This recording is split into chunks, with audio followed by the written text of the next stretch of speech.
আমার বিল্ডিং ভাঙ্গিয়া ডুইকা অনেক কিছু মালামাল লুটপাট করিয়া আমি কইলাম যে ভাই আমি টঙ্গী বিশ্বাস তোমার ময়দানের খেদমতে এবং কাজে যোগদানত অবস্থায় একজন কর্মী ভাই আমারে ছাইরা দেন, আমারে ভাই মাইরেন না।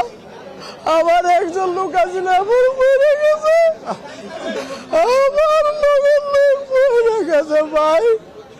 আমার 2:30-3টার দিকে 11 নম্বর টয়লেটের বাথরুমের সামনে ভাই মায়ের কারে কয় চামারি হাতুড়ি সাতপন্থী সন্ত্রাসীরা,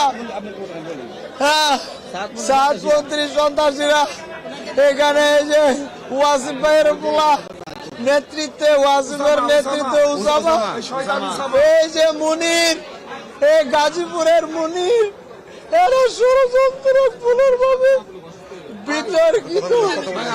বিতর্কিত ভাবে ভাই 2:30টার দিকে 3টার দিকে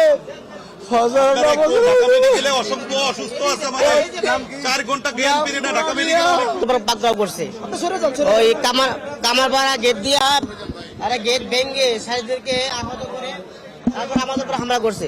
আমার উপর রাত 4টার দিকে হামলা করছে। আমার মাথার মধ্যে 2টা কূপ, এর মধ্যে এইখানে কূপ, এর মধ্যে ঘটনা হয়েছে রাত্রে 3টার দিকে ওরা আমাদের গেটের মধ্যে হামলা করছে। গেটের মধ্যে ইট পাটকিল মেরে গেট ভেঙে তারপর ঢুকছে। 2 খাস সারিদের উপর হামলা করছে, সাইডকে মারছে। অনেক লাশ নদীতে এরা বাসায় এনেছে। আর আমাকে 10-12 জন মারতে মারতে আমার অবস্থা, আমার হুঁশ জ্ঞান ছিল না। ওই যে এই ভাই ইলিয়াস ভাই আমার রক্ষা কইরা আমার হাসপাতালে নিয়ে গেছে। আর আমাদের অনেক সাথী আহত।